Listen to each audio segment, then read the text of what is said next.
V9 news ધારી ચેનલમાં આપનું હાર્દિક સ્વાગત છે। જોઈએ આજના મહત્વના સમાચાર। ખાંભા પોલીસ સ્ટેશન વિસ્તારમાંથી પકડાયેલ વિદેશી દારૂનો નાશ કરાયો।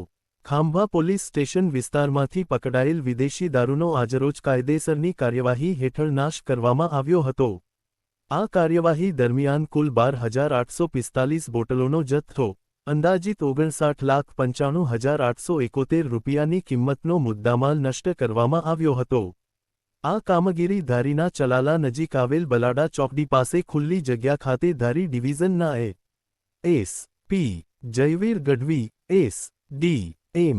જાડેજા, નશાબંધી અધિકારી, ખાંભા પોલીસ સ્ટેશનના પીઆઈ સુડાસમા, મામલતદાર ખાંભા, પ્રાંત અધિકારી ધારી તથા અમરેલી ફાયર વિભાગની હાજરીમાં પૂર્ણ કરવામાં આવી હતી।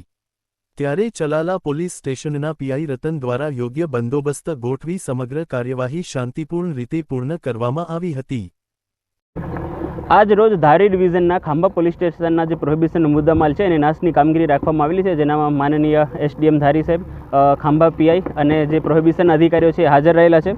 આજ રોજ કુલ જે નાશપાત્ર બોટલો છે એ 17 ગુનાની 12,845 છે, જેની કુલ મુદ્દામાલની કિંમત 59,95,371 છે। દરેક અધિકારીઓની ઉપસ્થિતિમાં આજે છે બધી બોટલોનો એનું નિકાલ કરવામાં આવેલું છે।